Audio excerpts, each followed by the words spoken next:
We live, we recording. You feel me? We back in this bitch. You feel me? Can you hear that, America? We out here. One at full volume real quick. I'm just doing all over here.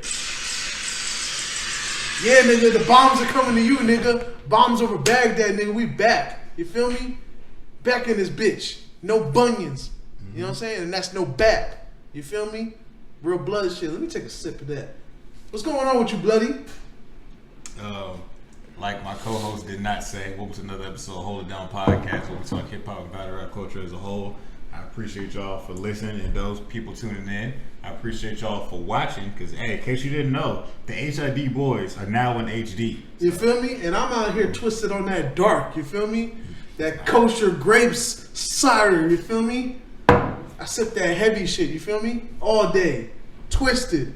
If my words slur, pardon me. So yeah, this is the Hold Down Podcast. I'm your main host, the Unstoppable Bloodbath, joined by my co-host, the great Quan Cena himself. It's John Cena. Yeah, I ain't gonna lie, those skits used to be amazing, bro. What was the one with niggas did the message shit, the call shit? Yeah, they kept it. It was like, which one let you know? It's John Cena. You feel me? We out here again.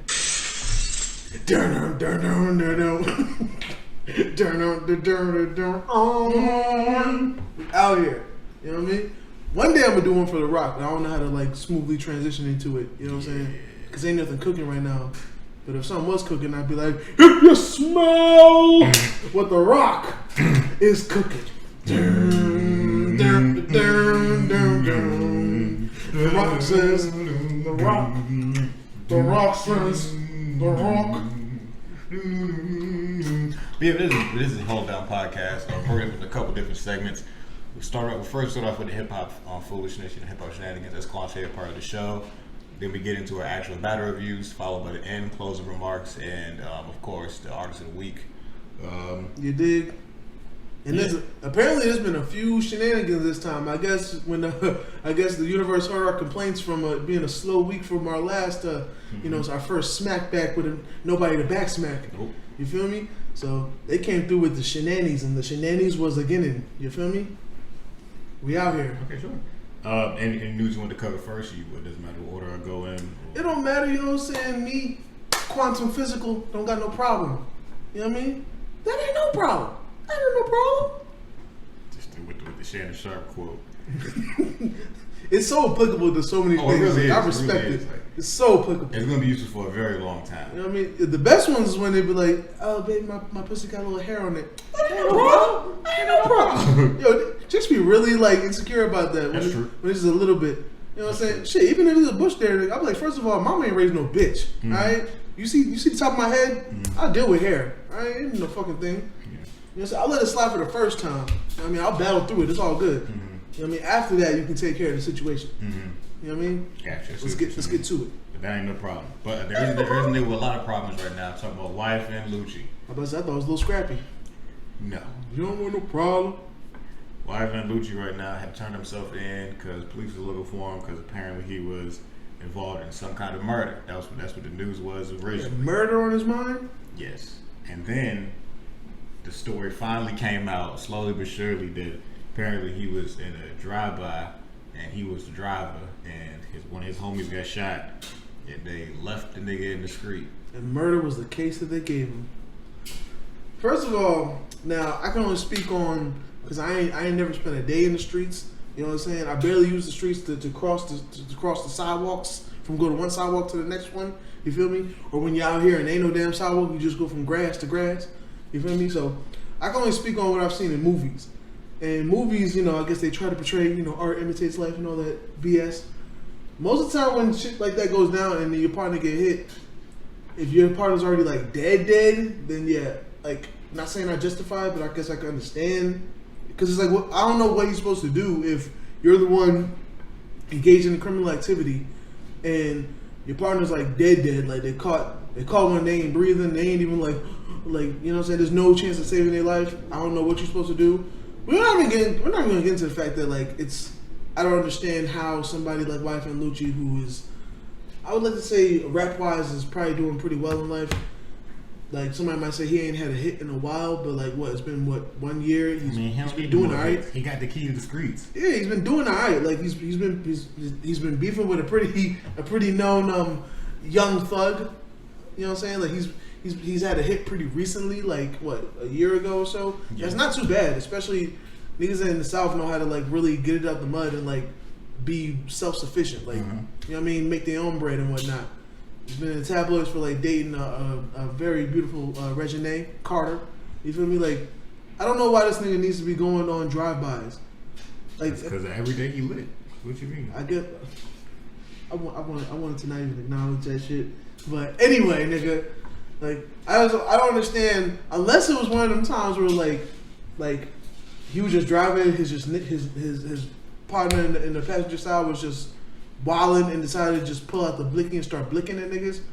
I don't know the scenario. I don't know what happened. I don't know, bro.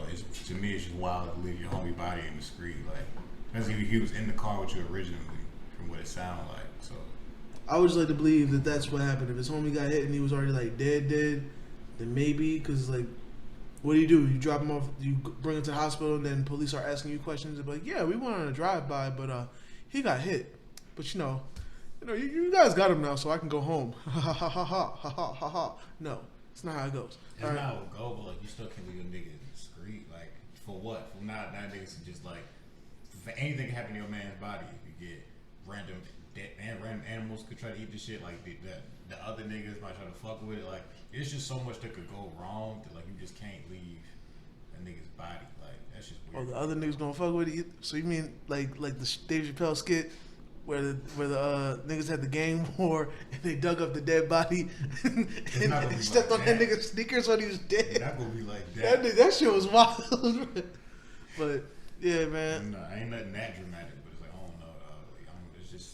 It just feel like leave your nigga behind, dead or alive. Keeping it dead real with niggas. I don't know what religion y'all follow. Y'all might not be Christians or whatever. But all this shit is really making me feel like, yo, Jesus coming back soon, because y'all are wilding and y'all are not unwilding. Like, y'all are not simmer down. Y'all not chilling. Y'all are just doing more and more shit. I just don't understand. Rappers get caught up in all kind of bullshit all the time. You know what I'm saying? I've been one to say that I can understand if, like, you know, rapper get caught with a pistol on him or something, because I can even understand, like, yo, they'd be like, hey, you're a celebrity, you know, you should have security, all that shit. I also understand that if shit get popping and shit gets real and it's life threatening, that security got their own family too. That's why they're working for you, because they have to have a job to pay bills to probably support their own life and their own family and shit like that. So if shit get life threatening, how much can you really expect somebody to throw their life for you, right? So I can understand you having that piece to protect yourself, and sometimes that comes with shit. Niggas might have past that come, you know what I'm saying? It leads them to other shit. But when you are a platinum artist, probably multi-platinum, I don't know too much about, I haven't listened to him like that, but I know for a fact that freaking ad-lib he had, for one time I couldn't get that shit out of my damn head. For somebody that doesn't listen to you, but your ad-lib is stuck in their head, that's worth a few M's right there. You know what I'm saying? That's worth a few M's if you hustle right. You know what I'm saying? And they got all this jewelry and shit. Yeah, it could be fake, whatever. Basically, nigga doing better than me, all right? If I'm not out here freaking doing drive-bys, why is he doing that shit? And it was in Miami, to what I heard. It was in Miami, so that means you in a nice area doing this shit. Like, shit, we ain't even gonna talk about Miami politics, because I know you don't know, but like, the three niggas I know from, well, not Miami, it's more like Orlando, but, you know, they got the bolos, so them niggas look like Miami niggas in Fort Lauderdale, Jacksonville, they look the same. It's all Florida crazy street shit, but they bracking out there too, like rappers. Yeah, boy. Popping rappers, still shit bracking, like, you know what I'm saying? Where my niggas live. Niggas can't even go to Millennium Mall. Niggas shooting that shit up like it's Lennox.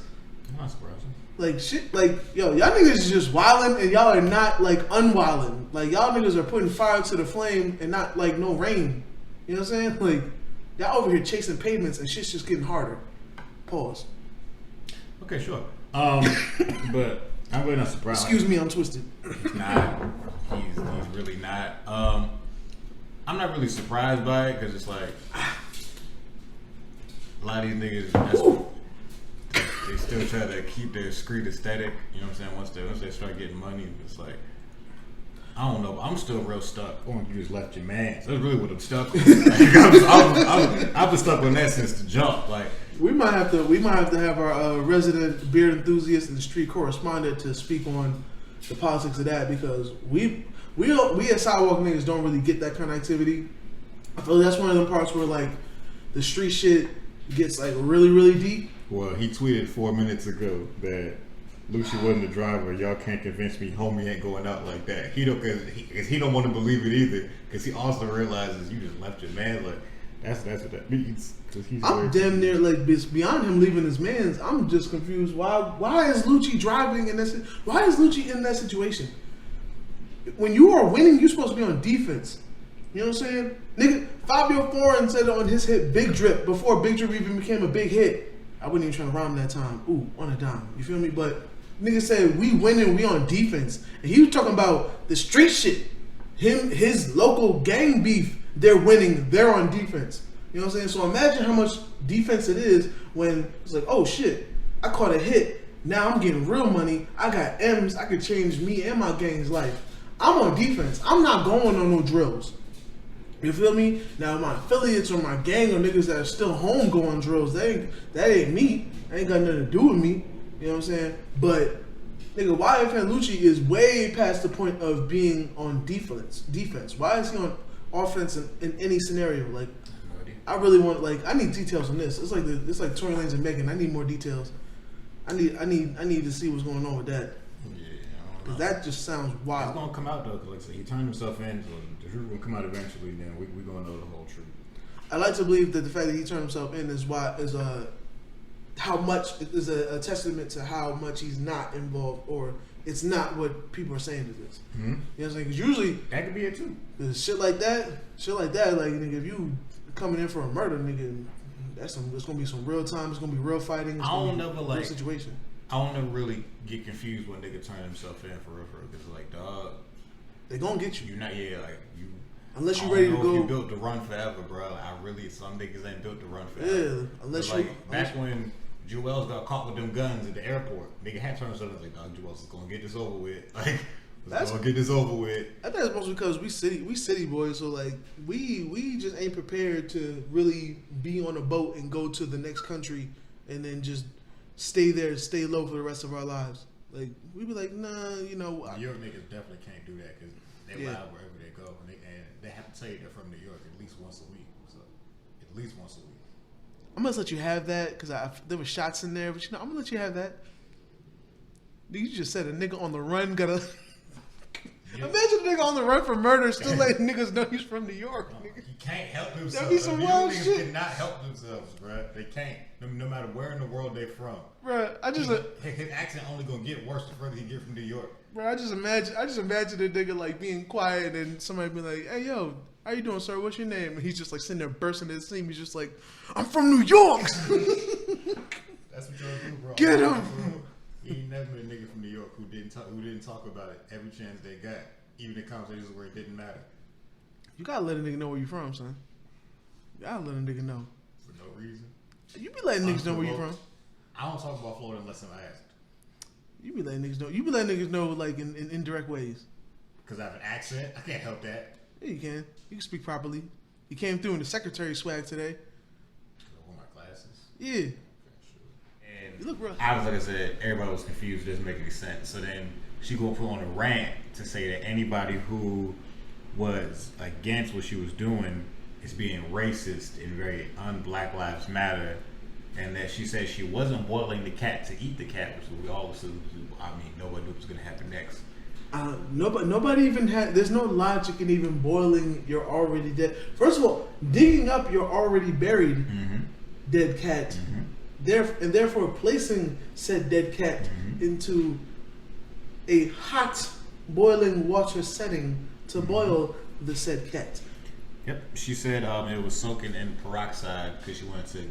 It was for taxidermy purposes. She wanted to preserve it, so she's taking it to a jeweler to basically get the cat's head bejeweled or whatever. I'm not really sure what she plans to do with it. I was born in New York, Kev.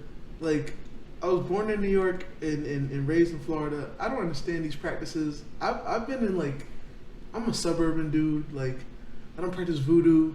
You know, I play some video games here and there. So I don't want to say anything out of turn or out of line or, you know, down any religions or cultures. But just as, you know, my ignorant, you know, American experienced black man brain, shorty on some wild ass shit, bro. Like, what is this? What is this? What is going on in that brain of hers, bro? And then the thing that gets me, the thing that really grinds my gears, sometimes it ain't even the actions, because you know what? Like, we are only aware of so much shit that people do, you know? Like, there's a lot of shit that's done in the dark. We probably know some people that do questionable shit. You out there, America, probably know some people that do questionable shit. And you know what? They keep it to themselves because you know what? They know that it's either questionable or it's probably something that just should be kept secret. It doesn't have to be advertised, right? Mm-hmm. The thing that gets me is when these people post the shit. That's what we wouldn't even know she was doing this if she didn't post it. Exactly. If she really wanted to do it, she would have kept it in the privacy of her own home where she was doing the weird shit to begin with. And then you said you didn't want down anybody's religion. She decided to take the opposite route and start attacking people's religions, saying that in Catholicism that it's a cannibalistic religion because apparently you eat the body of Christ, which I can tell you for a fact as a Christian, that's untrue. It's a symbolic reference. Nobody really eats or drinks Jesus' blood. Nobody did that when he died either, because that's weird. And I tell you what, as also a Christian, you know what I'm saying, I went to the same church as Sir Bloody over here, you know, Sir Bloody the Third. Yep, the second actually. The second? Yes. Oh, I didn't know you was a junior, but just putting Sir in the name and then like a number afterwards just makes it sound so much cooler. But like, if I was in church, you know what I'm saying, I was able to partake in the communion after I was baptized. So if I really had flesh in my hands and that juice wasn't Welch's grape, because that's what it was. If it wasn't Welch's grape and there was some red stuff and it tasted like blood, I'd be like, you know what? Most of them don't sound so bad. Like Islam don't sound that bad. You know what I'm saying? Like, fam, I would be out of there, bro. Nobody like, really eats flesh of my flesh and blood of my blood. You feel me? Like, DMX didn't even. No, he did not. His name was Dark Man X. He was on some dark shit. You feel me? Shout out to DMX. You know what I'm saying? He's still doing well, still gaining weight. Yeah, I'm glad to see that as well. What I'm not glad to see is Azealia Banks boiling her cat and trying to act like it's normal and getting upset when other people want to address her about her foolishness. Need to address you like a salad, all right? Because you out here tripping. You feel me? Exactly. She always, she's like on a 24/7 trip. Like, she hasn't made sense in a long time. It's so bad. I remember when she used to make sense against, you know, calling bringing the racism attached to Iggy Azalea and her success. And I was on Iggy Azalea's side. You know what I'm saying? But I understood, like, Banks' point. Because they're both Azalea, so it throws me off. You know what I'm saying? But now it just seemed like Chick is all the way tripping. She always finds something to complain to get upset about. She done beef with everybody that breathes. But then when she got checked on Wild 'N Out, she was crying and shit. And niggas ain't never gonna let that go because you talk way too much shit. They be crying when niggas talk shit to your face. Like, I ain't gonna lie, I was embarrassing too, because I tell you what, from a nigga from New York, nigga, all right, you should be able to get cracked on, all right.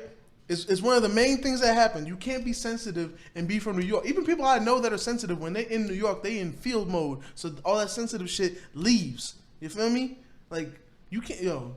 And I know them, they ain't vindictive, they ain't mean. They're just gonna say shit that's funny. You gotta be the butt of a joke for a little bit. Deal with that shit, bro. And you know what happens when you in New York? If you don't like being the butt of a joke, you either stay inside or you learn to fight. It's your only two choices, bro. Or if you really take it there, you learn to shoot. You feel me? That was embarrassing, because especially the cat shit she talks. Oh, for her skinny frame, she talks the shit that will make you want to like put a fist through her. You know what I mean? She will talk all kind of hellish shit. Confidently too, cocky to anybody, small, little, you know what I'm saying, male, female, all like, she done called out whole nation, didn't she? She was the only person I know that had a fan base that was at least like halfway, you know, LGBT. Oh yeah, no. But then her fan base is mainly gay. But and then she came out as transphobic called, and homophobic and stuff. Yeah, fam. Like, what's good with you? Yeah.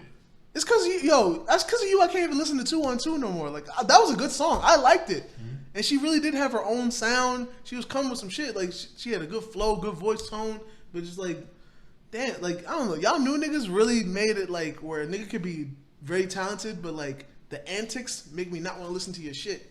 I understand. Because she always got antics. Like she is an antique herself. She's Queen Antic. QA. Okay, sure. Antic. I'm done. I was hoping you would be, but yeah, I hope. Well, I can't even say I hope she chill because she not. She not. I just hope. She that, not. I just hope that the next thing she do doesn't rub the internet this wildly because like dog, like your cat. Like, Bro, I'll tell you right now, if Antics was color, she'd be my shirt. All right? Straight up. I see what you did there. For the people who are listening and not watching, I would implore you to check out YouTube. But for the people watching, y'all see how wild this man's shirt is, so you get it. This is the perfect time to implore somebody. That was a wonderful implore. Yeah. I respect your implores. But speaking of a nigga who don't got no respect, you said Funkmaster Flex said going on rants. Boy, yo, my nigga, wow. First of all, he got real reckless after that liposuction. All right, he got real. I guess they must have sucked the fucks out of him too, because he don't give no fucks. He talking shit about a bunch of legends. All right, which one we gonna get into first? First of all, how he said that Jay-Z isn't on social media because he's the most sensitive mother effer on the planet. That's what he said. We do want to talk about that. Oh, all this, for context a little bit, this happened during an IG live conversation he had with Wallow and Gilly. Now, Wallow and Gilly being, salute to them, real niggas, you know what I'm saying?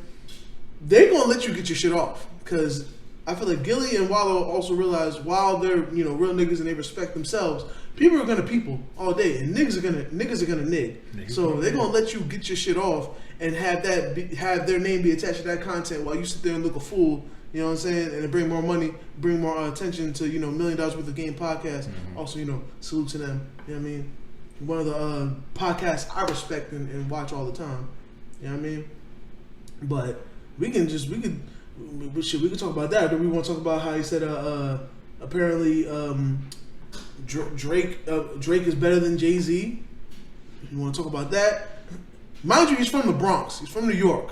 This has been, I ain't gonna lie, these topics have been very New York heavy. Or maybe I've just made them. You made them that. You reached to make them that. Wait, how? Azealia Banks is from Harlem. You feel me? What that do with her? Funk Flex is from Bronx. What did that have to do with her boiling her cat? Explain to me who else in New York boils their cats and why it's relevant. No fucking body else that you know of. Exactly. You went out your way to talk about that. Well, nigga, what I could do is be like, you know what? Probably YFN Lucci being in Miami and niggas in Florida just being all around crazy because Florida is the craziest state out of all the fucking 50. Maybe that's the reason why he decided to do a drive-by in Miami. First of all, niggas don't even do drive-bys in places that aren't their native home. He didn't even do a drive-by in Atlanta. He did it in Miami. And he did it in foreign lands. Why is he doing a drive-by in foreign lands? You feel me? We could get into Florida's craziness. Because he's heartless. That's why. Really, nigga? Really? You know the only good thing about this is I'm not familiar with his music to even know your references. Because it was definitely another Lucci song. But I can feel when you're making it. I'm just glad I don't know it, so I can't give you all the way to satisfaction. You get like maybe 60% of it. You feel me? But I know a good bit of Lucci songs because I've been out here for so long. That's another thing too. You've been out here for a minute. You've known about his shit. That means his shit's been popping for a minute. Therefore, he should be. He's in a better tax bracket than the situation he's in. You know what I'm saying? But as Young Thug put it, the person he's beefing with, I don't want to see no nigga in jail. Free all. So. Yeah, that's what Young Thug said. Yeah. So, free YFN Lucci. But Funk Flex. You know what I'm saying? He got rid of the lipo and brought on the bullshit. You know what I mean? Also, another tidbit. Apparently, if I understand the context correctly, he addressed Drake doing the 2009 freestyle at Hot 97 where he had the BlackBerry in his hand. You know what I'm saying? A little, I don't say controversial, but it brought attention because niggas don't usually do that. Niggas usually have their shit memorized at the time, and niggas like downplayed him for having a BlackBerry because you should already have your shit ready, should be reading your shit there, right? But apparently They said that Drake had already had them lyrics mesmerized because they had practiced the freestyle. He had them mesmerized. He had them memorized. I'm sorry, man. I'm twisted. You know what I'm saying? The dark got me, bro. I'll take another swig. You feel me? He's drinking grape out here. juice. He's drinking grape juice for the people at home, for the people who, again, are not watching, just listening. I'm out here. He's drinking sparkling grape juice with no ice. Woo. That's not into the salty spittoon, nigga. I don't give a fuck. I don't give a fuck what kind of stipulations you put on that bitch. I had a bowl of nails for breakfast. I gotta chase without it. any milk. I gotta chase it with some water. Ooh. Nigga, you basically just drinking sugar water. It's sparkling juice, nigga. What'd you say? I can't hear you over the liquor. That's not how that works. Anyway. Who actually has been drunk before. You can still hear people over liquor. I don't know how loud you think alcohol is. It's not that loud, nigga. You can still hear people. I guess I ain't going driving tonight, alright? Take my keys, Kev. Anyway, yeah, so Funk Flex out here bugging, bro. So, he insinuated that, for one thing, Drake already knew the lyrics before, like, because they practiced the freestyle before they actually recorded it. So, it's weird that he would already know a freestyle by heart, but then when he's rapping it, he has a BlackBerry in his hand. Funk Flex was trying to insinuate that somebody else wrote the freestyle, and he had the BlackBerry in his hand when the cameras was on, so people would think that he's reading it because he wrote it. I even remember back when So Far Gone was popping, he talked about the BlackBerry with the side scroll. You know what I'm saying? I ain't gonna say popularized BlackBerries, but BlackBerries was popping at that time, and that's when that was the best device for rappers to write their lyrics in. You know what I'm saying? It had a great note section. I miss the BlackBerry. I miss buttons. You feel me? All right, she's my point. I remember all of that. I don't see how him reading it means somebody else wrote it. I don't see the correlation. It's not that it's saying that him already knowing it means that somebody else wrote it. He only had the BlackBerry in his hand, so people would think that he wrote that. So they think he's reading his own lyrics on the BlackBerry. That still doesn't lead to me saying somebody else wrote it, because rappers come into radio stations all the time spitting memorized freestyle. Mm-hmm. So that doesn't mean anything. Well, that's it. Funk Flex was reaching with that one, but dude, we really. I mean, he was also the one of the people that had the reference tracks before, like the world knew, he was the one that had the reference tracks on deck. I think other people heard about it too, but he was the one that released them or something. So, but yeah, he was trying to say that Drake having a BlackBerry was supposed to signify him reading his own lyrics, but Funk Flex believes that somebody else wrote them shits. I feel like it's a reach because I feel like ghostwriting wasn't the talk for Drake back then. Always been a thing, but it wasn't as attached to Drake's name. Like you was alluding to right there. It didn't really get attached to Drake's name until the Meek beat. And it wasn't really cranking out hits like that. He was just successful, and I think he had dropped. I think he didn't even drop Think Me Later at that time yet. I think all he had was So Far Gone. Yeah, it was still potential. Yeah. I mean, besides all he had was besides the 2 tapes before So Far Gone, which if you were a Drake fan, we ain't gotta talk about it. He had You the Best, that was out at that time. Yeah, now it's So Far Gone. And then he had all the songs with Lil Wayne, like Ransom and and the funny thing is that was the time when niggas was saying that Drake was Lil Wayne's ghostwriter. Yeah, so I don't know. So I feel like niggas was reaching. That era of Drake I'm familiar with, because I was listening to Drake back then. I don't know, I just fell off of that nigga. Like rapping Drake, I ain't got no problems with. Yeah, he was more about bars back then. And you've said that you respect rappy Drake, even though you listen to him at all. You respect the rapping Drake. You just don't like the R&B shit. Yeah, because he doesn't have a voice like that. No. But at all. I still fuck with it, but I can understand your side of that.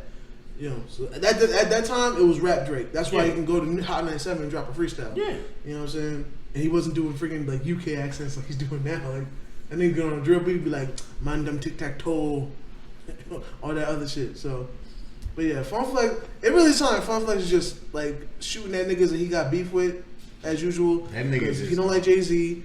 He don't like Drake. You know what I'm saying? Still the same nigga that, decided to throw shots at Tupac 2 decades after the nigga's dead. You know what I'm saying? Like, I don't know. Funk Flex be on his shit. Still, I feel like he does just enough to still be respected. Mm-hmm. You know what I'm saying? And as the legend that he is, he's still a legend. He just doesn't have to be like respected, but every once in a while he pumps out with some dumb shit as to where like niggas like younger than us ain't gonna look at him as a legend because we just gonna look at him for antics. You know what I mean? Niggas my age and above me, we gonna be like, we gonna remember when we was driving around in New York and we heard when the Funkmaster Flex, that shit was classic. So we remember them nights. So like we'll bypass the bullshit and forget it. You know what I mean?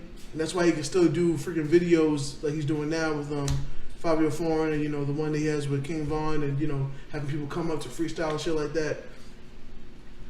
Especially being one of the few people that people do that for. Like, people don't go to radio stations and really freestyle no more. Yeah, but the only people really getting freestyles nowadays is Funk Flex and Sway. Sway, and then maybe LA Leakers if they feeling, and they may get one.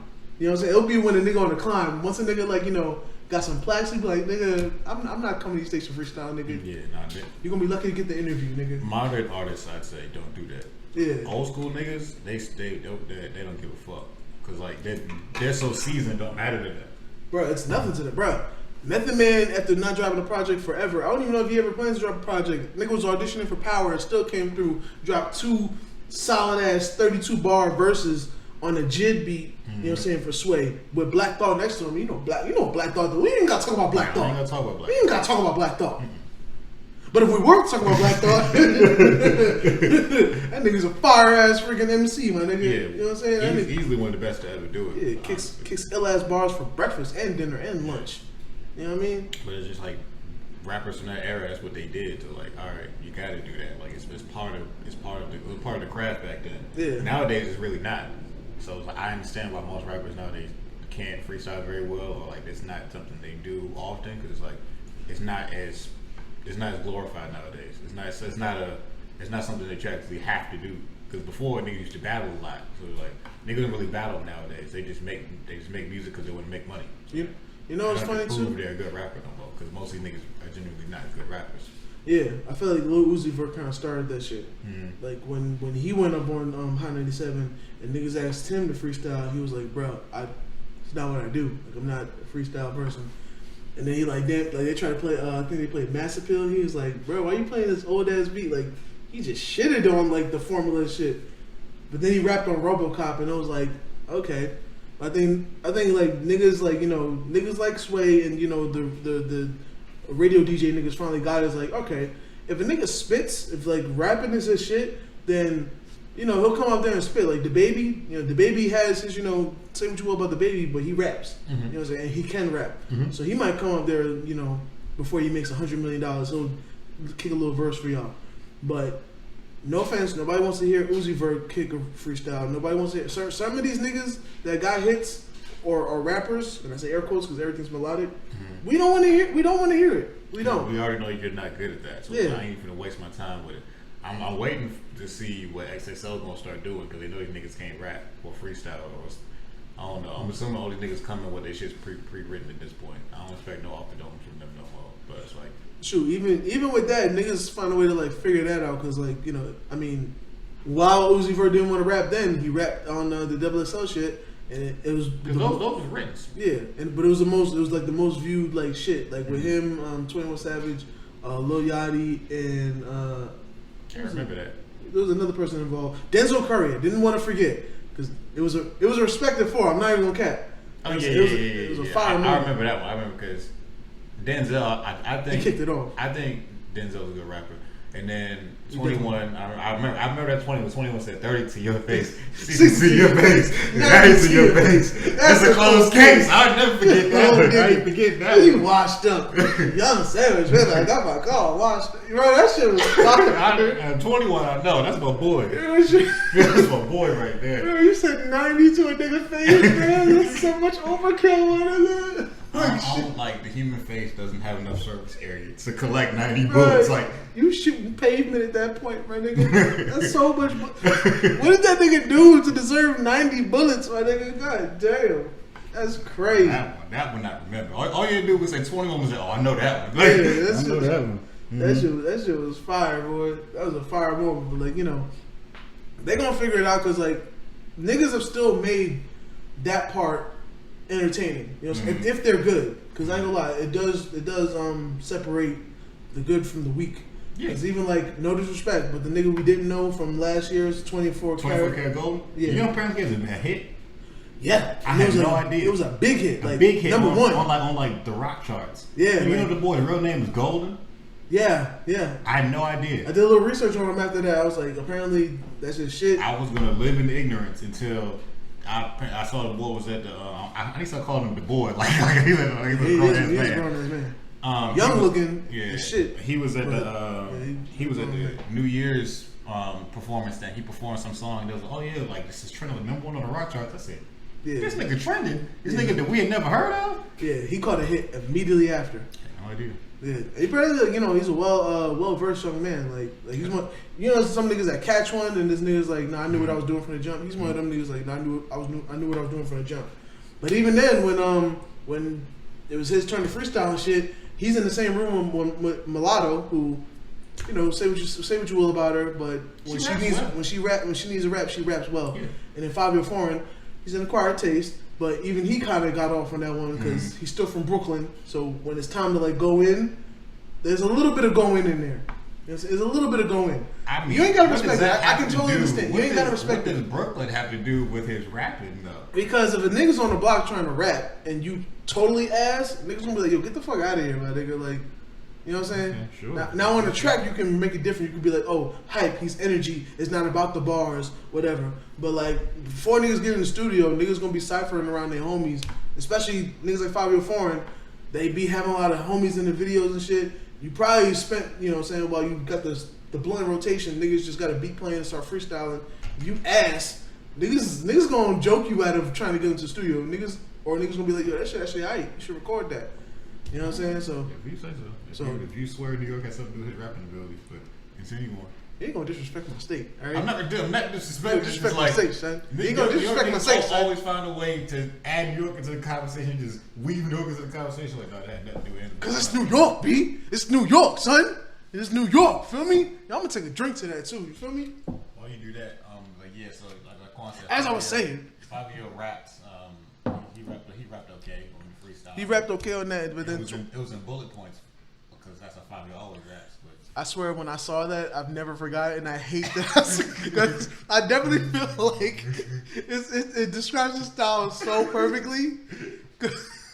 Even his older shit, I'm like, God damn, like he really does. It's the same flow on his songs too. I don't know very little Fabio songs, but for the ones I've heard, they sound like that. And I ain't gonna lie, I fucks with it. I fucks with it 100%, but it's definitely accurate. But yeah, his shit was alright.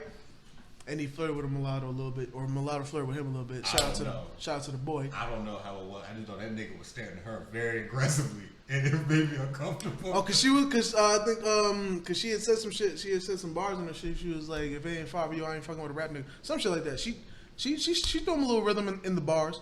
But then 24 Karat Golden's verse came in, and it wasn't ass. I won't say it was ass, but it wasn't exactly. Right? Everybody else was like, all right. His came through, and this time he was struggling too, because I think he was really off the dome, but it was like he should have knew better. Yeah, he should. Well, we don't know you. You think you come here and do bullshit? When niggas on, you gotta make a name for yourself out here. I mean, we don't know him. That's because also we we on a certain age. I feel like he's definitely for the 20 and younger. Oh, he got them. Especially he got a young face, so the girls gonna love him. You know what I mean? But yeah, like I don't even know how we got there. I ain't gonna lie. Cause we was talking about Funk Flex and Haitian niggas. I'm talking about freestyles at the radio. Okay, got you. And then you find I'll talk about XXL, and then you went on about 24 Karat Golden. Got you. But yeah, Funk Flex is every once in a while he comes through with some antics, and he's just anticing at this point. That's why I feel like. You know what I'm saying? It's only when somebody puts a camera on him that he decides to come with some antics. And I guess at this time, Gilly and Wallow were the best people for him to antic with. You know what I'm saying? Talking to real niggas, they have a certain demographic. They probably got some younger demographics, but they're also very much like they're older men. Gilly has been a legend. Same era.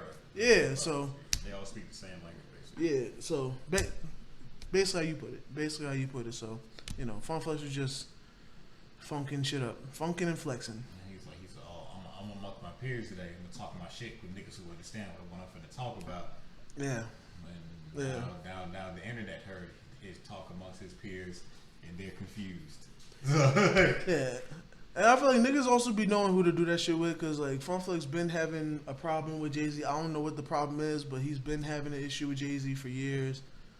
I don't know what sign he is, and I'm not even a sign type of nigga, but whatever sign he is, it's probably one of them niggas that hold grudges. Cause it seems like whenever he talks about somebody, he talks about them for years and years and years. It will just randomly come back up. You feel me? Cause I think even with Drake, like freaking a nigga got a whole career off of that shit when he's like, fuck that Canadian nigga. Remember nigga was in the club and he turned around and he was looking at the camera. He was confused. That's he's a blogger nigga. He's confused. But he's a blogger now. His name is It's Biscuit. And I be seeing him as a nigga that be tapped into New York music streets and blogs and shit. He's around. Like niggas know him. You know what I'm saying? That was the first time I ever seen him ever, but I saw his face. He even had a podcast. He had a podcast with Murder Mook. Freaking you remember what the name of that podcast was? No, I don't. Is that the one with him and him, another dude, and the white dude? Is that the same one where they had the white girl? White girl. Okay, that's Yes, Jules. No, every time you talk about Murder Mook on the podcast, what's where my mind goes is Murder Mook caping for Yes Jules and laughing at jokes that wasn't nearly as funny. Oh my god, yo, I ain't gonna lie, yo. That's where my mind goes. Murder Mook on that podcast. Speaking of that, real quick before I forget, if you remember that, do you watch Drink Champs? Yeah. Have you seen his episode? You seen Murder Mook and Lil Deluxe on Drink Champs? I ain't seen that one. Bro, I recently saw that. You gotta check that out. Because that nigga's caping for Trump. I have heard there is some niggas who was Trump supporters, but I don't know what's up with this man, yo. Because like first of all, he was defending Yes Jules, the same person that got Daniel Caesar canceled. That's the same white woman that got Daniel Caesar canceled, yo. So I just want y'all to understand. It's her. She's the. I ain't even gonna blame her. She's like the avenue. She's the funnel. But it was that he did it to himself because Daniel was like he was cocky as shit. He did it to himself, but he was hyped up off that Yes Jules. Juice. Oh, he was yes. I don't know what it is about white girl ass and mildly pretty faces that niggas just be ready to throw their careers away in support of their own people away for somebody else. That's exactly what the fuck happened. So yeah. I just every time I think about Mook, always jump back to it. In my mind goes, yeah. I saw Mook doing if he wasn't rapping. In my mind, he always laughing at white girls' jokes. Like that's what he do all day. I ain't gonna lie to you, son. Oh, that clip is. If y'all have never seen the clip, please, y'all, please watch the clip of him talking to Yes Jules. That nigga was first off. I don't know who was conducting the interview. Could have been him because he was sitting way too casually. Because he was leaned over halfway in this chair.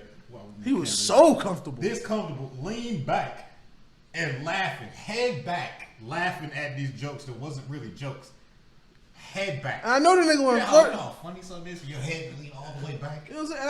And I know the chick wasn't that funny, and I know he wasn't flirting because the nigga married. Like, what was he trying to make the white girl that comfortable for? I don't know. He damn sure didn't try to make Iron Solomon that comfortable.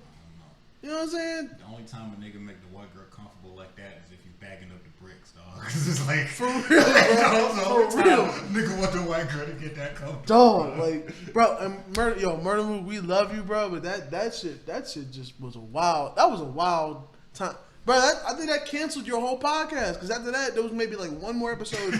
After that, it was gone. But yeah, that podcast had him, another white dude. Cool white dude too, you know. He was like Roy from Joe Budden. I don't mean to compare the two, but I say that to say he was a cool dude, like level-headed, you know, sensible white guy. They say like there's white people and then people that happen to be white, like that, right? Then there's the dude who was in the video when Funkmaster was like, "Fuck that Canadian nigga." It's Biscuit, like that nigga's a whole blogger now. Off of that, I think he went viral from that. I don't know if he was doing something before. I'd never seen him before then. But from that point on, I was like, oh, he's actually somebody. That shit was crazy. Crazy. Speaking of it's crazy, little quick shout out. Uncle Murder's wrap up of 2020 video is out. So if you want to check that out, go ahead. You know what I'm saying? I think it came out like 2 days ago or 3 days ago. But, you know, for those that listen to Uncle Murder and know that he does a year-end wrap up, he took that shit from Mad Skills, Brooklyn style. You know Whatever happened to Ghostface year-end list of his favorite rappers? Bruh, maybe you could tell me, was that really Ghostface Killer or was it just somebody taking? I heard it wasn't really Ghostface Killer. Okay. I used to wait for it every year Because it started with the year where it was like Asher Roth on there, and I remember Big Sean was on it. I remember for Asher Roth, it was a picture of Ellen DeGeneres first. Bro.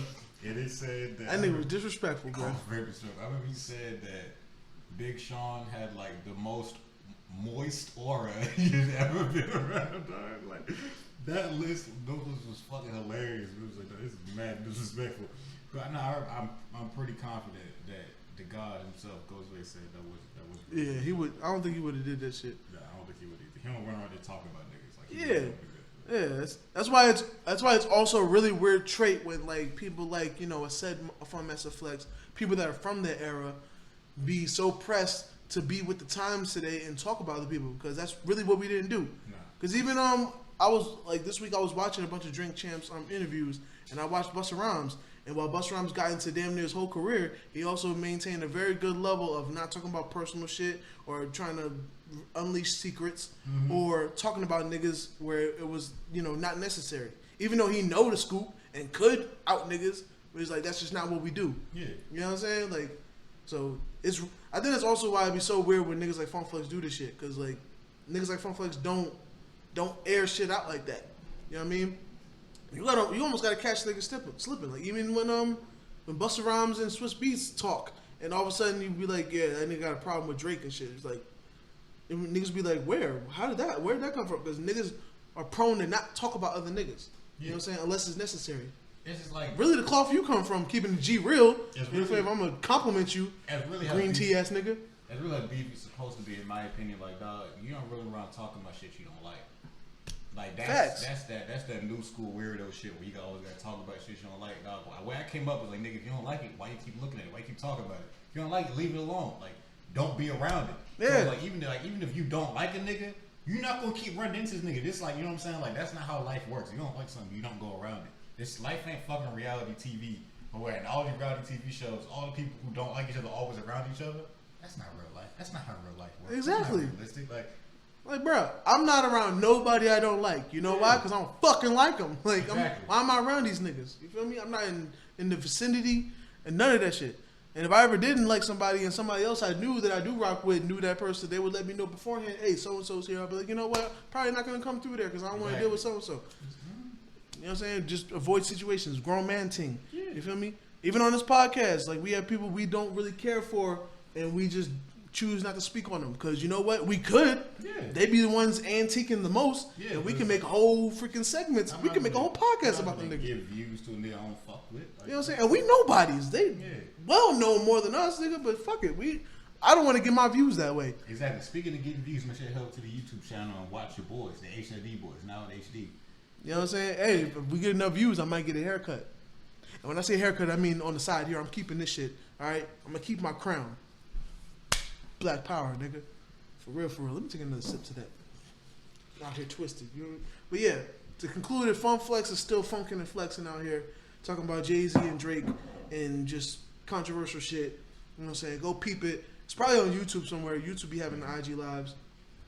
Also, speaking of YouTube, y'all niggas realize y'all Clubhouse conversations are on YouTube, right? Because that's what I be seeing all the time now. Like, y'all niggas gotta relax. Y'all niggas gotta watch what y'all saying, because the police is on Clubhouse too. Okay. Apparently niggas be forgetting, because I'm hearing people say that shit. It was like, yo, y'all niggas realize, freaking Jay Mills had to say it. When a nigga like Jay Mills has to freaking say something, that's when you know niggas is bugging the fuck out. Alright? When he feels like he's giving niggas advice saying like, yo, y'all niggas realize the police are on Clubhouse too, right? Mm-hmm. And you can't even see niggas' faces. So just because it could be the baddest chick's face on there, but she's just not a speaker, next thing you know, it's freaking Officer Dickhead getting all the shit you talking about to lock you up and put you right next to the YFN Lucci. You know what I mean? Yeah. Free the guys. But yeah, I think that's going to conclude the hip-hop shenanigans this week. We're going to get off into our actual battle review of the week. Bow! This week's battle was from, Volume 6? Was that Smack Volume 6? It was Goodz versus Geechi Gotti. You dig? This was the last event of 2020. For sure. In my opinion, it was one of their worst events of the year. This was the same event that had K-Shine versus Patch Day. Horrible. It had Ill Will versus Danny Myers.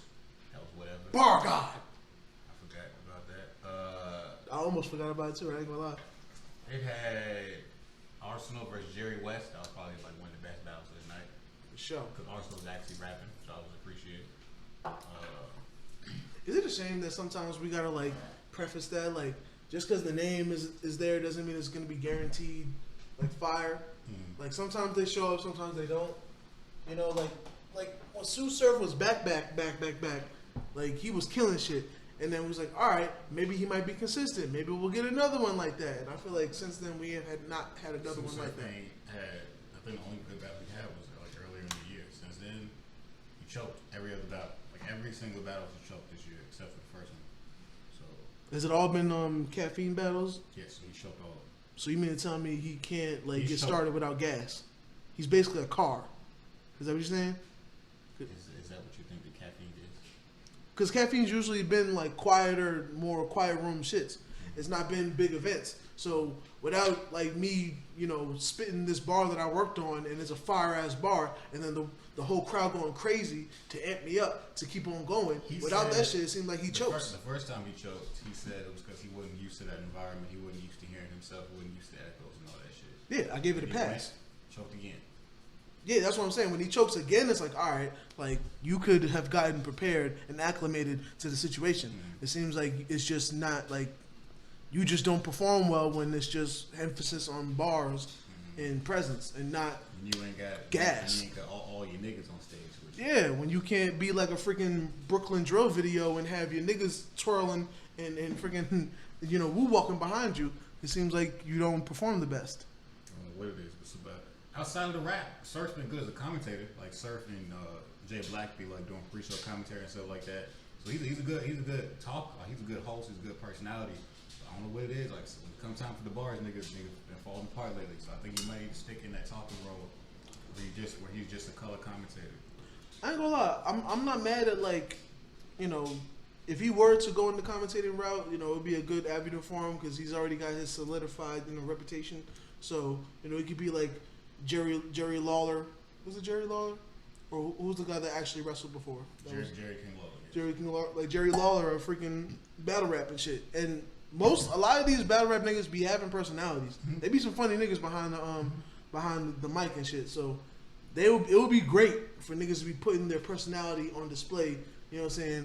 To bring battle rap even bigger because I feel like there's still a lot of room for battle rap to expand. Yeah, I heard somebody said it was Don Marino, his battle with Rum Nitty. He was talking about how Rum Nitty ain't got no show on caffeine. Like a lot of other battle rappers got shows on caffeine now. Mm-hmm. And he was like in his bars, he was talking about how like Rum Nitty needs to show more personality. He was like, maybe you can get a show on caffeine too. And like I remember afterwards, it was like doing a little mini interview. He was just like, yeah, I think Rum Nitty's like hilarious. He's like, he's a real funny dude outside of rap. He was like, I think he's a great personality. He wish more rappers like would show their personality and stuff and get more people engaged. So I would like to say that because I ain't gonna lie, I feel like Rum Nitty would be actually one of the more drier people because when he raps, like he's pretty just consistent about the same thing, and he also don't joke a lot. You know what I'm saying? Like, at least not on camera. Yeah, not on camera, but who knows? He might be hilarious. He might be like he seems to be one of the most well-liked dudes amongst all the battle rappers. Like never see like every other battle rapper seen likes Rum Nitty. I ain't seen nobody who really don't like Rum Nitty. So it's like he seems like one of the most well-liked dudes. he's probably one of the people that just be really, really focused when it's like battle rap time. It's like, all right, when I'm battle rapping, I ain't got no fucking friends. You know what I'm saying? But once that shit is turned off, it's like, all right, I can fuck with y'all niggas. You know what I'm saying? But even when he battle rapping, he seemed real friendly too. Because even again, when he battled Don Marino was like fucking up at second. Like he was like choking a little bit, and like, he was just like, all right, whatever. He just stopped, and Rum Nitty was just like, you want to keep going, nigga? He was just like, nah, bro, you go. Rum Nitty was like, nigga, you better go. It's so shot, nigga, you better go. Like, so then Don Marino started rapping again. It's like trying to catch his rhythm again. Then he finished the round off. So I'm just like, all right, yeah, he ain't want to mess up his shot. And after the battle, he was just like, yeah, man, you know what I'm saying? Like, this your shot to really get on the camera rapping against a nigga like me who's a big name. You better take that shot, bro. He's like, I just want to give everybody a chance.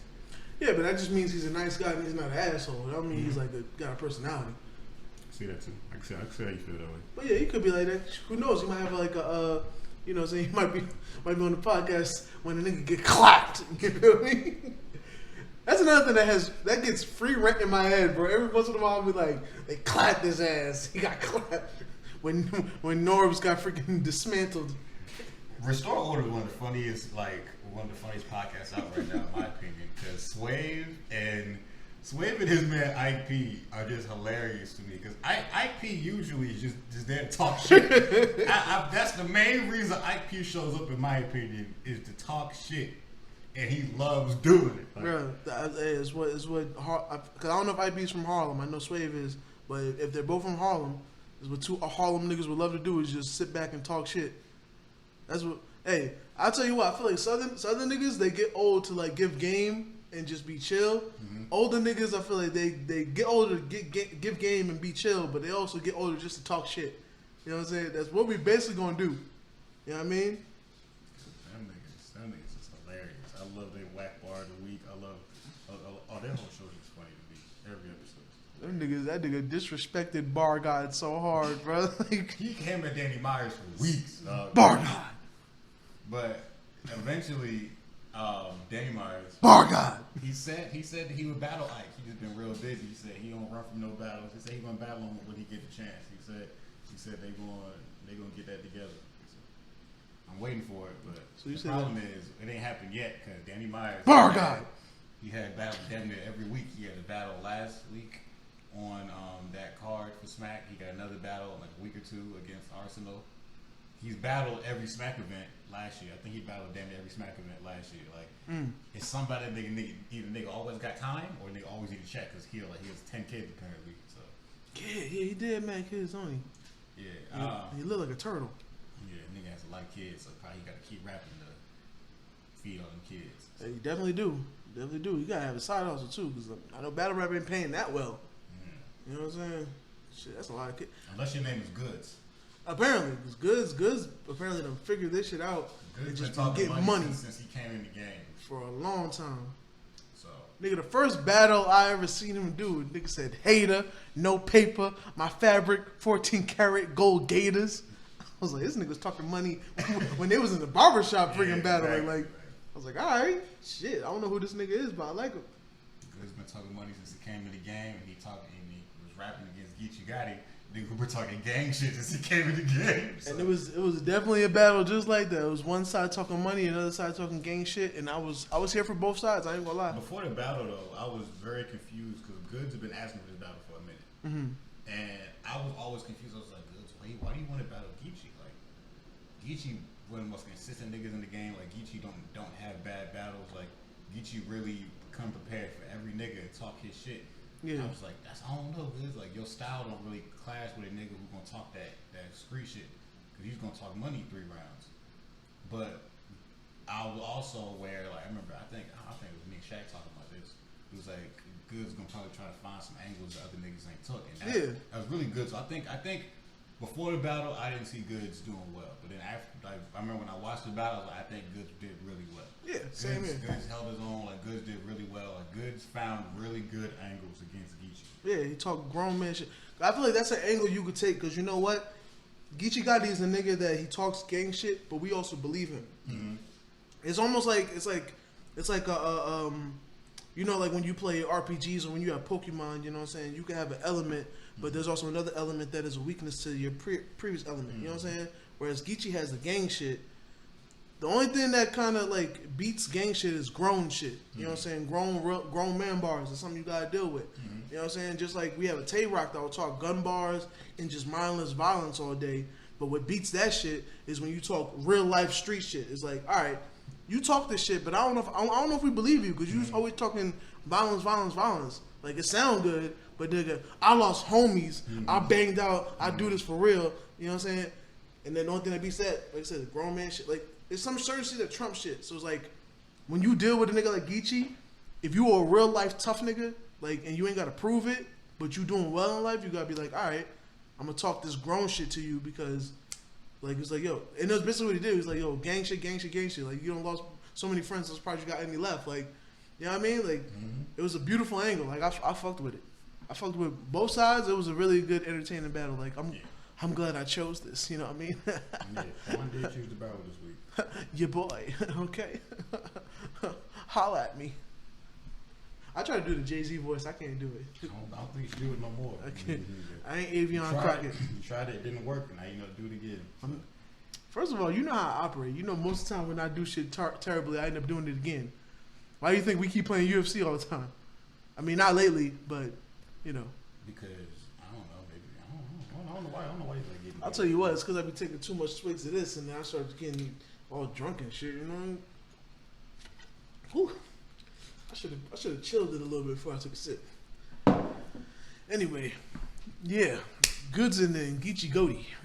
All right, so round one. Fight. Round one, Geechi came out, and Geechi had a solid round. Solid, very. Geechi had 3 solid rounds. Tell you that right now. Geechi had a solid round, and he came out talking street shit, but then he was also came with Goodz, talking about like Goodz was talking about this money shit, but like Goodz don't really be doing shit. Like he basically like he tried to discredit Goodz being a get money nigga. Yeah, 3 rounds of you say you get money, but do you really get money? Like, yeah, because he was like, bro, he was like, you supposed to be a big boss, but you over here, you work in the same place as me. Yeah, and I'm like, wow, you know, I guess Goodz can bypass that and still talk shit. I'm like, that is a good question. I'm like, if you're doing this well, and we've sitting here and talked about how like, okay, even the best battle rappers can only be getting so much money. Like it's more money than what we making. Yeah, but nigga. It'd be far to say that, like, nigga, one of them battle rapper niggas ain't living in a house just like this, nigga. yeah, just a regular old house. You know what I'm saying? Especially since a lot of them niggas is from up north, which, you know, very expensive. rent is taking your arm, your leg, and your asshole. You know what I'm saying? So much money coming out your damn check. You feel me? So, it's like, battle rap niggas only make so much. So, it's like, I guess it may make sense as why Goodz don't really show up that much. He just does it for the sport, but still. It was still good angles. Like, nigga, you here with me at the end of the day. So, it's like, You say you're making money, but like, are you really? Are you really making money? You know what I mean? So, hey. Are you eating though? Are you eating though? Nigga, are you eating though? Breakfast, lunch, and dinner's for beginners. You didn't even know. You feel me? Yeah. But yeah, like, but Goodz kept coming with that money talk. He came with the money talk with 3 solid rounds. And at first I thought I would get tired of it. I was like, okay. I didn't get tired of it. That's what confused me because usually I get tired of Goodz. Yeah. I get tired of Goodz. All right, whatever. It's the same thing for 3 rounds. But I didn't really get tired of it. And then, like you said, he came at him about like the street shit. He was like, "You still doing this? Like, we gonna keep glorifying this?" Like, that's all you can do is you got to use your opponent's strengths against them. So it's like, because I'll tell you, with the gang shit, he does it one of the best. he's the best at it. And So I don't get tired of it either. I have not yet. And like I said, Goodz said, it's the same shit every battle. Yes, it is. But I ain't got tired of that shit yet. You know what I'm saying? I like that shit every single battle. You feel me? But yeah, like I ain't gonna lie. I was fucking with Goodz because, you know, as our beard correspondent and street enthusiast says that Goodz is a pretty average ass nigga. I agree with that too. And I'm not mad at anybody having that take on him. You know what I'm saying? I ain't mad at that. I will say that this battle though, it was an above average Goodz, and I feel like it was an above average Goodz because he had an angle to go with. Because usually I don't think he usually has angles, or he doesn't really care enough to have one. No. He'll just drop some nice bars and whatnot and dip out. He'll drop some bars. He'll insult you, talk about how you don't get money like him, and how you brag a little bit. Yeah.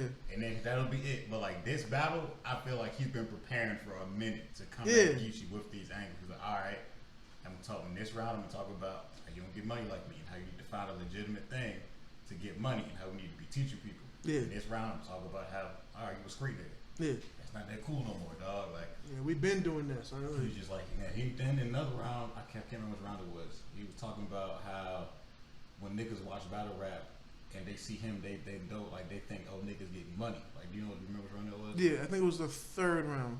That was the third, okay. It might have been the third round. Yeah, he was like, if a nigga watching battle rap for the first time and sees me, he's gonna be like, ooh, battle rap niggas getting money. Yeah. That nigga did walk in there with a Dior shirt. With a Dior sweater that was crazy. I ain't gonna lie, good Dior too. Yeah. As a non-designer type of nigga, I would wear that. Yeah. I would wear that, yes. As a non-designer nigga, I'll be like, that's a good shirt though. Yeah. That is a good shirt. I ain't even gonna lie to you. Yeah. You know what I'm saying? Pop Smoke would be very proud of that shirt. Yeah. You know what I mean? Rest in peace. But yeah, like, It was like good money talk too. Like I feel like that's what's weird. I feel like that's an angle that like a lot of niggas can't really go because niggas try, but it's like in reality we all know like nigga we know how much niggas is making. Yeah, you know what I'm saying? But for Goodz, I remember like he kept ending every round with 7 streams of income to make you a millionaire, and then he was breaking down. He was like, nigga, I make investments. He was just like, nigga, I have business partners. And he's like, nigga, I make deals, I do real estate. Like, he really breaking down, like, nigga, I really out here getting bread, talking this money talk for a reason type shit. Yeah. And I like Geechi's side, it was like, all right, well, I mean, before I saw you advertising cologne, I ain't really seen you, like, being sponsored by nothing. So it was like, where are all these investments and shit you be talking about? You know what I'm saying? And, like, if you were sponsored by people, like, nigga, wouldn't you want your fans to be aware of the shit so they can bring revenue to the shit so you can prove your, like... They were breaking each other down like beautifully. Mm-hmm. I fucked with it from both sides, bro. Yeah, I agree with that. For real. I agree with that as well. I just like this battle. It's a good battle, but like I said overall, I wasn't super impressed by it because like maybe I watch a lot of battles because like Smack has an event damn it every other week. Yeah. So it's just like I get burnt out a little bit. So unless it's super crazy, like all right, whatever, it was cool. This battle, I remember it just being cool. Yeah, I'll keep it G real. I really watched like maybe one battle for this podcast. Well, he be watching like whole events and shit. You know, that's why he be coming through with the extra content. You know, usually him and Shaq might come with it. It'll be in a caffeine event and they might, you know, recap shit. I'm either at work or I just came home and I'm tired from work and I don't want to hear rapping ass niggas rap. You know what I'm saying? I want to rest or talk to my baby and shit. So they be on that shit, so they might get burnt out. I really just do one battle a week. You know what I mean? Cause consume a lot of battles. Yeah, I ain't trying to consume all that shit because, like I said, it makes because I feel like this was a pretty B+ battle.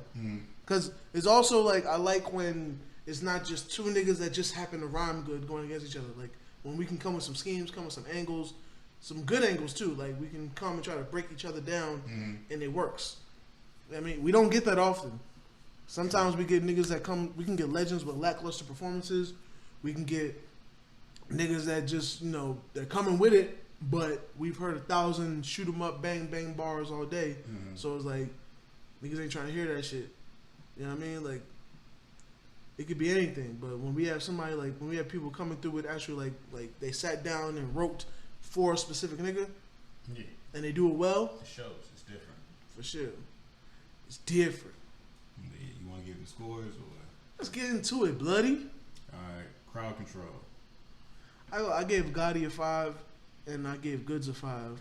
Because this was one of them, like, quiet room, small shits. It wasn't it was outside. Alright, it was on like a set. It was like a little set, and everybody was standing outside together. I thought that was a very weird environment. Yeah, it was like niggas was on a curb or something, like niggas on the corner. They wanted to bring back the street feel, but I guess so. It felt weird. And it was weird to do it at nighttime. Like, I don't know how many ciphers happen at nighttime. It's just when the freaks come out. But, you know, as far as like the small crowd, the reactions from the crowd, I feel like both sides was getting like 5s. Like, both sides was like, ooh, ahs, and all that good shit. I gave them both 4s for crowd control. I'm not mad at that. It's almost like with the crowd setting is like it wasn't like crazy, but it's like what would I expect the crowd to do? It was almost like Daylight. It's like he was like I'm getting a crowd reaction with no crowd. Like it's like there's no crowd, so when the crowd does react, it's just like what do we want? Do we want somebody to cartwheel? And it's not what you came there prepared to. Would you give it a 5 if somebody in the crowd was leapfrogging? If them niggas leapfrog over the curb into where the crowd was at, 5 all day. That's a 5 every fucking time. You know what I'm saying? If somebody just jumped over Smack for no reason. That's a 5 right there. That'd be a 5. That'd be a 5. That's a 5. All right. What'd you get for delivery? I gave them both 4s for delivery. Same here. I feel like Goodz' delivery, I'm never that big a fan of it. Like, I think Goodz is a good rapper, but I've never been that big on Goodz. I think Goodz even admitted he's like, I'm a better cipher than a battle rapper. He was like, I'm great, and he was like, I'm great in a cipher. I'm a great rapper. He was like, all this battle shit, like, it's not really as crazy to do.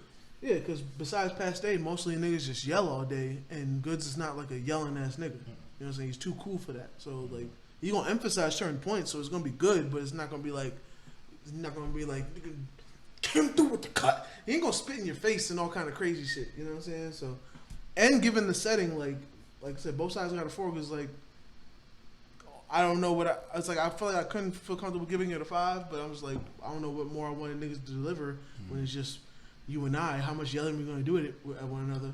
Yeah. But you know, I don't know. I like Goodz. I like Goodz delivery. I like both of their deliveries. I almost wanted to give them a 5, but I feel like based on past criteria I've given, I feel like it would have been openly biased if I give them both 5s. Yeah, because like I've seen, like I was like, we watched a good amount of Geechi battles, and like we've given Geechi 5s on delivery, but that was like he was like in niggas' face. I feel like he's been calmer since there's no crowd, so like his delivery been a little like chiller. So Yeah. I ain't gonna lie, I feel like he's getting money really, so it's like he's not as angry. He don't got nothing to prove, and he's already been a nigga that's not got nothing to prove. Like that's one of the reasons why we really believe him. He's not gonna be all in your face trying to say shit. Cause he's like, no, like if it pops off, I really will like beat the shit out of you. Like I don't gotta be in your face and make you feel like I will, like cause I will. You know what I mean? That calm, confident, game banging ass Compton energy. You feel me? So, but yeah, I gave 4s on both sides with delivery. How about Haymakers? Haymakers, I gave Gotti a 4 because you know it was the consistent regular shit, good shit, but regular shit. I feel like Goodz, I gave him a 5 because I feel like his shit was like stick to ribs. It could be a bias thing because you know, as a nigga, you know, we both trying to get it in this world. Money talks when you get older. Honestly, like I guess when you younger, all that drilling shit and just trying to get a reputation and just trying to, you know, do nigga shit with your friends, hood rat shit with your peoples. You know what I mean? Be down with the shenanigans. You know what I'm saying? Like that shit works when you're younger, but when you getting older, it's like, all right, we're trying to get to this money. And Goodz was talking money talk, so that shit stuck with me a little more. You know what I mean? Haymakers, I also give them both 4s. I feel like, kind of like you mentioned earlier, this is more like a B+ battle. Yeah. Overall, in my opinion. So it's like neither one of them really said nothing that was super duper crazy to me. Especially like Goodz really never said anything that crazy to me because it's not his style. So this wasn't. I don't feel like this is Geechi's best work. I just feel like Geechi put on a good show like Geechi always does. So I couldn't give him a whole 5. So I just gave both 4s. Yeah, I respect that. I think I just personally fought with Goodz more just because of the money talk, and that's one thing I'm really trying to do these days is get some money. So, money speaks to me basically. You know what I'm saying? But yeah. So Zone, I gave them both 5s. I also gave them both 5s. They put together 3 solid rounds with no slip ups and mistakes. So it's like, how could I not give you a 5? Like, really did nothing wrong in your battle. So yeah, it's a 5.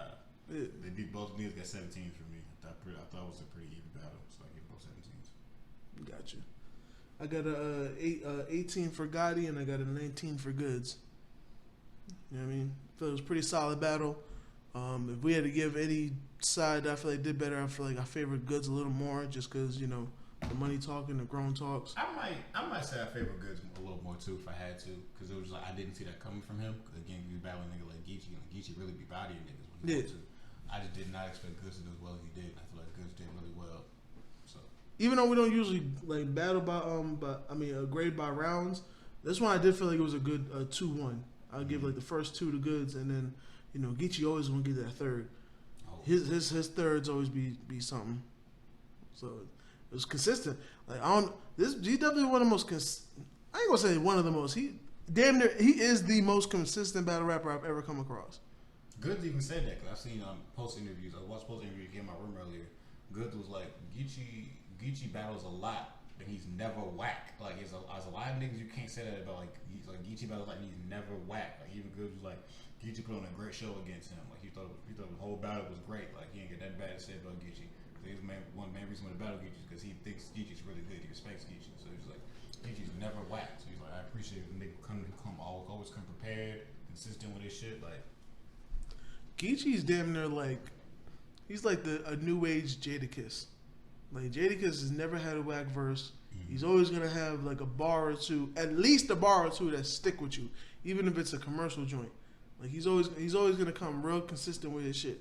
You know what I'm saying? The only thing that matters is maybe the beat and the song, but Jadakiss is always gonna be Jadakiss on the track, regardless. You know what I'm saying? I feel like Geechi's like that. Geechi always comes with that. Always comes with energy. Always comes with bars. Like I think there's only been one time we watched him. It was like somewhat of a lackluster Geechi, and even then it was like probably was that when he battled K-Shine in the small room? think so. And that was when K-Shine had all his niggas with him, so it was like obviously they was gonna ride for K-Shine. Oh yeah, there was. I think there was blood and real heavy too, cause you know. But even then, I was like, that was a testament to Geechi, because it's like Geechi's like he's cripping and he's cripping for real. So niggas go gang for gang, but it's like when you know a nigga cripping for real, it's like, all right, niggas forget that I'm blood, but they gonna remember I'm blood today because I got a blood real hard against, you know what I'm saying? Like, so that was the only time, and even then, it was like it was usually he B plus. That was like maybe a regular B, at most a B minus. Like the niggas good, man. The niggas real good. I'm take a sip to that. Ooh. Say no to alcohol, kids. All right. You have to say yes to it. In your case, you have to say yes to it first. Well, you know, I've said yes to a lot of things. You feel me?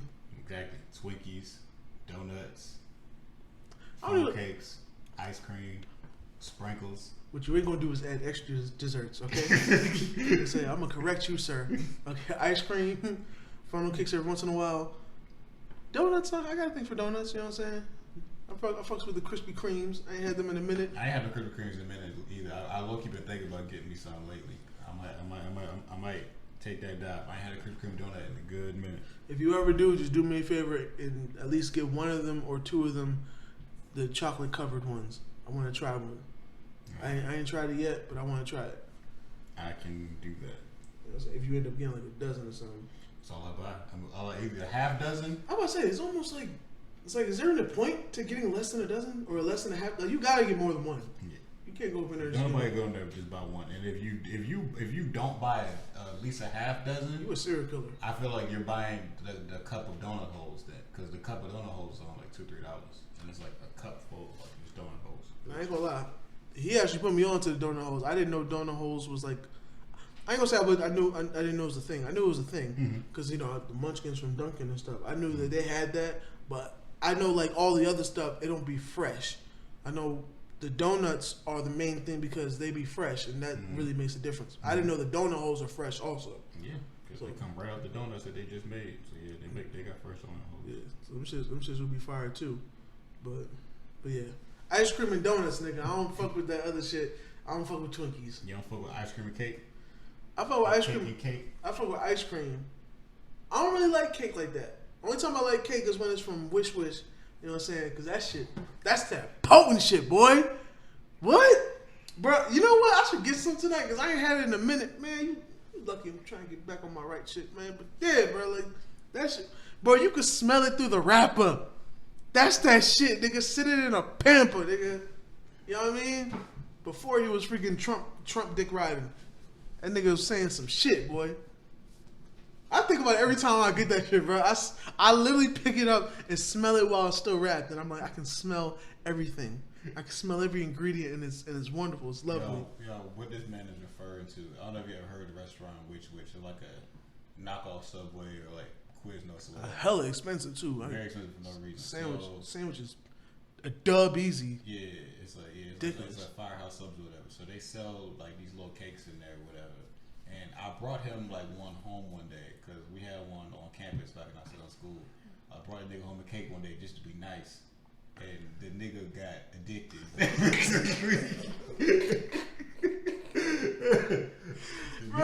nigga got addicted. The shits was so good because I'm not even a cake pastry nigga. Like I'm very ice cream oriented. So like the only time I really have cake is either like if I'm just really craving dessert and it's the only shit available. You know, it might be someone else's birthday or whatever. Or like if it's at a restaurant and the ice cream like is on the cake and the cake is warm, shit like that. But other than that, I'm not really a cake type of nigga. You know what I'm saying? But that one, I think it was chocolate too, and I love chocolate, my nigga. Bruh, that shit was hitting. I like the wrapper, nigga. You feel me? There was a little bit of icing on that shit. I took that shit off. My taste buds needed all that. You feel me? Bruh. All I know is the nigga walked in my room a little bit later and was like, yo, I don't know where you got that shit from. But if I give you money, you need you to give me some more. Bruh. Like, nigga, are you okay? Bruh, them eighths, that's what I call them eighths, quarter keys. Because them shits was wrapped up like freaking bricks. Them shits is pure though. You know what I mean? They belong on Cocaine Cowboys because them shits is wrapped up and them shits is pure. You know what I mean? Moist every time too. They don't make them like that, bro. Yeah, them shits is different. So yeah, like I said, the nigga was very addicted to the cake. But the cake's got a different name too, so I was trying to look up the actual, because I thought it was a separate store. Like I was like, yo, I need to hit whoever this person is. I need to hit this person up, like individually, and be like, yo, thank you. You do your shit properly. You know what I mean? The chocolate ones and the birthday cake ones. Those are my. This ain't even an ad, my nigga, but shit. Bruh, I swear. Cause I just knew, I thought it was like somebody at your college that just like, cause he didn't say the Wish he went to, it was a part of Morehouse. I never mentioned what school I go to. I said I was in school, but it was on campus. Oh, well, yeah, it was part of the school he goes to. If you don't know what school he goes to, I went. Well, the school he went to, if you don't know what that is, do your research. Like, I explained all of that. What I've noticed about it is, I'll be like, oh, yeah, my school. And then he'll be like, oh, yeah, Morehouse? Like, I have to emphasize what I already said again. Because nigga, be proud of your school, nigga. You know what I'm saying? Shout out your school, man. I ain't embarrassed. I don't be talking about my show all the time. All right, then. And then if this shit blows up, we end up being like big-ass podcasters, and then freaking your school want to be like, yeah, we're really proud of our alumni. You know what I'm saying? Kevin Federline. I don't want to say a last name. You know what I'm saying? Kevin on stage. You could have said any Kevin. You know what I mean? But yeah, that was the first time I ever experienced it. It was from that spot, and I thought it was like a separate thing because being out here in Atlanta, I was new to shit, so I knew the entrepreneurial spirit is a lot different out here than it is in Spring Hill, everybody especially for black people. Everybody has some Yeah, side hustle. so I thought the cakes, especially since the restaurant is Wish, but the cakes are a separate company or look like they're a separate company. I thought it was somebody like that really be chefing them shits up and just like caught a lick or caught a spot to sell it. So I was like, ooh, I'm about to find a supplier and just be like, you know what, let me get some joints, you know what I'm saying, and shit. Like if that was the case, nigga, this would be an ad, my nigga. Even if they don't want to pay, bro. Even if they didn't want to pay us, nigga, I would still do it just off the strength of the quality, nigga. Like shit. Them, I don't even call them shits cakes. Them shits is bricks. That's what I used to call them. It was like, yo, when you would go to school and be like, yo, if I give you and them shits is cheap too, even though which is hella expensive. Which is expensive. Yes. Like the cakes is actually not bad. You know what I'm saying? $2 for a brick. It's not that bad. So I'll give them like $5. I'd be like, yo, I'll give you $5. You can give me 2 bricks. Keep the change. You know what I'm saying? Like, I forgot about them shits, but I gotta get some get back, boy. When my next cheat day, man, I'm gonna get some bricks. Feel me? Unwrap the wrapper one time. Let's get into these bars right quick. You know what I'm saying?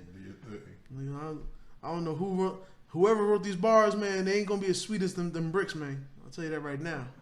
But anyway, Geechi Gotti, you ain't really getting money. We can see. How the fuck you supposed to be this big boss? You work for the same company as me. Plus, I get paid more. It ain't way more, but trust me, it's way more. He gonna paint the picture that I'm the slave whore, when in reality, I'm the one doing the whipping and getting paid for it. Fuck with that. You know what I'm saying? Wasn't that in the first? I think that was his second. Like I said, I'll be getting these rounds confused. I believe the ones I got from it was his second round, and the ones I have is from Goodz first. Okay, Goodz. These fans know I've been getting money since I started this. When URL booked me, I get paid so much it looked like a partnership. What you do, about 20 battles a year? Geechi, at least you go hard with it. Until I catch him while he writing, blow his chest in his rap book, and make him really put his heart in it. Fuck with that bar too. Fuck with that. I feel like somebody in the background was hating. The voice sounded like our beard enthusiast and our street psychologist. You know what I'm saying? I almost said street urologist, but I was like, that's not right. That's not correct at all. You even try my dog like that. That's not correct at all. No. That's the wrong ologist. You know what I'm saying? But yeah, that's the bars I rock with. You know what I mean? Good battle. Good showing from both sides. You know what I'm saying? Good Dior shirt. Good money talk. Good gang banging talk. All that. You know what I'm saying? Smack was in the background sipping drinks. Going smooth in his head. You know what I mean? But yeah, All right. Good shit. So, are you ready for your artist of the week? Yeah. You want me to go first? Yeah, you go first. Ladies first. I'm not gonna endorse. My artist of the week is Pooh Shiesty. Okay. Another, I don't know, but it's 2 weeks in a row with 1017 niggas. Pooh Shiesty, I like his style, bro. Little homie, he got a nice little cadence. Like his rap voice is good, and he talk about the same shit every song. Don't get me wrong. I don't get tired of it though. Every song is about killing niggas and trap shit, but I don't know. It's like I noticed that I don't mind listening to trap niggas who is not, as long as it's not melodic trap niggas. Mm-hmm. So like that's like I grew up listening to niggas like Gucci, like these are like Gucci offshoots. So it's like I don't mind. I'm fine with this. So, You're used to niggas like not sing-songy. yeah, I'm not into that. And even like melodic niggas, like sometimes niggas overuse the good notes. Yeah. Like they'll hit a good note on the beat that works with the beat, but then it's like, all right, they're not singers, so they don't know that you're supposed to only hit that maybe like 1 or 2 times, so niggas get excited. They hit the shit the entire time. Yeah, cause like it's like pretty much half these new 1017 niggas, they sound the same. Yeah. I'll admit that. Pooh Shiesty and Big Scar sound very similar. Fujiano sound a little different because his voice is a little, he speak a little different. Roll Boy, nigga a little too sing-song, like he from Florida. I wanted to like him. Listen to his stuff. Did not like it. It sounded a little too much like the other Florida nigga, Hot Boy. I'm not as big on Hot Boy either, cause like it's like the sing-songy trap. Like it's not he's not singing, but it's like more melodic sounding. You know what I'm saying? Yeah. But it's like that's not the kind of trap that I enjoy personally. Yeah. From a different era. Yeah, so, but Pooh Shiesty, I do like him. I like everything I heard from Pooh Shiesty. I'm looking forward to the next project he dropped because I like him. I like him. I like him a lot. I think Pooh Shiesty good. I've heard some good buzz on his name too. Like people in Atlanta fuck with Pooh Shiesty like heavy. Like everybody I know in Atlanta fuck. Every time I go to work, they talking about Pooh Shiesty. Like niggas fuck Shiesty. He's definitely next. He got a wave right now. He's definitely next because I definitely like. At first, I heard like the top names from the 1017 clip was Fujiano and Pooh Shiesty. Yeah. And now I feel like Fujiano kind of caught a little hit. So like but like Pooh Shiesty, like I feel like he's like getting the buzz, but I don't know if he caught a hit yet. I don't think he got no hit yet, but it's coming. Yeah, it's coming. It's coming. He's got to come with some shit, and it's gonna be a hit. You know what I mean? But yeah, shout out to Pooh Shiesty. Shout out to the whole the 1017. Whole 1017. You know what I'm saying? They doing their shit. You know what I mean? I ain't gonna lie. I wasn't expecting for niggas to fuck with them like that because they were all like kind of new artists. Like it's like really Gucci coming through with a new, and it's like I don't know. You gotta give this nigga respect. Like he don't miss. He know what the streets gonna fuck with, and he always finds them before they get big. Yeah. And like if he really wanted to, if he was one of them selfish niggas and like wanted to have everybody under paperwork and shit, he would probably be bigger than QC. You know, I think it's possible. He would beat Atlanta. I see what you're saying. I see what you're saying. I feel like every nigga that's popping has come through him in one way or another. Like Future, Migos, like Young Thug, like Waka Flocka. Like I don't think you can really name anybody popping in like besides like the McConan and Father and like the weird side of Atlanta. Like, and I hope that's not disrespectful. I've heard people don't like being called weirdo in the streets, but like as far as like the actual street side, like every single person that's come out of Atlanta has been touched by Gucci Mane one way or another. Like been approved, worked with. Like that's why niggas really rock with Gucci Mane the way they do. Like even now.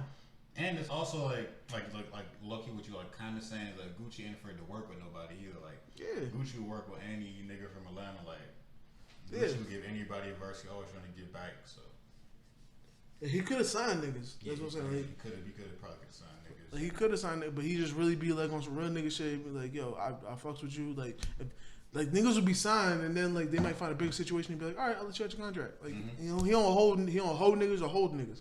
You know what I'm saying? So respect to Gucci for that. Oh yeah. You know what I mean? Shout out to 1017. You know what I mean? But so my artist of the week, you know how I do. I always come with more than one because fuck rules. First one, I must just say, once again, shout out to Uncle Murder. You know what I'm saying? That Wrap Up 2020. He does a wrap up every year. I'd be looking forward to it personally. I know it's more of an up north thing since he's from Brooklyn. And, his flow is unorthodox. So, for people that actually like people that ride the beat, he might be a little weird to y'all because like he rides the beat, but not, shit like that. But yeah, Mad Skills had to wrap up every year, and now we have a Brooklyn nigga doing it. He literally took it from him, I think, around like 2014, 2015, and Mad Skills just stopped doing it because he got tired of it. But yeah, he's been doing it and prospering too.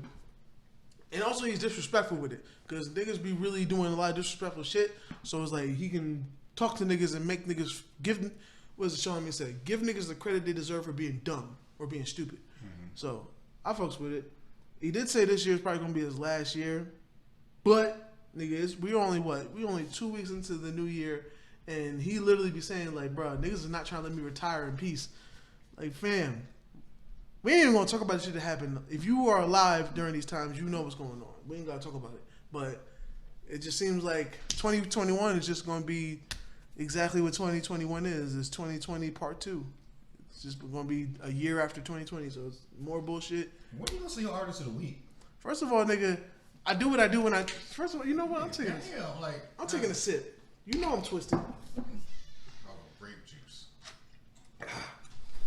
Off of the blood of Jesus. Oh, the blood of Jesus. That's what you twisted off right now. Off the blood of Jesus.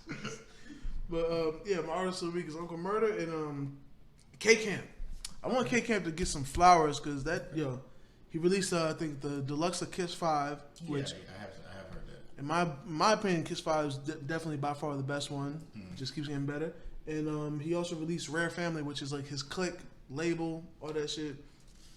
I feel like one day I have that downloaded, but I ain't listened to it yet. Yeah, same here. I haven't listened to Rare Family, but I was a big fan of Kiss 5, so I had to get the deluxe. And I even like the deluxe track. So, I feel like K-Camp, we've talked about K-Camp as somebody that's definitely like very talented, still active. And, I've seen an IG live he had that kind of explained why his name's kind of been like not respected as much as it should. It's always label issues or, bad contracts. And apparently he did a bunch of bad contracts because he been in some shit since the beginning. But apparently now his situation's good, or a year ago his situation's good, and that's when he caught the TikTok joint, Renegade. I forget the real name of the song, but yeah, so K-Camp, fire. I look forward to more work from him. Good guy. And yeah, that's my artist of the week. Great. K-Camp and Uncle Murder. Great. I'm glad we were able to get through that segment. So, and I have I'm playing. I think that's gonna do it. I think nothing else to add. Yeah, we're gonna do it this week. Quan, where can they find you to talk shit to your face about? You know what I'm saying? You can find me at Bible Study, getting some cutty. Or you can find me online on your social medias at Facebook, Twitter, Instagram at SAYQUAND. It's at the bottom of the video. You know what I'm saying? At the bottom of the video. I can tell. I'm just looking in the camera right now. Y'all might not even be looking at me. I might not even be looking at y'all correctly. But you know what? We're going to figure it out in the name of Jesus. You know what I'm saying? Let me take a sip to that. So yeah, if you're looking to find me, you can find me at HighTopPower1. All my socials are the same. You know what I'm saying? Talk to me, I talk back. And then you can also find me, on Dead End Game and producer over there. That's where most of y'all probably find me at. It's Young Jizzle from the bottom of the bottle. Yeah. You know what I'm saying? Talk to me, I talk back, like I said. And then if you're looking to talk to us about the show has its own IG, show has its own Twitter at HoldDownPod.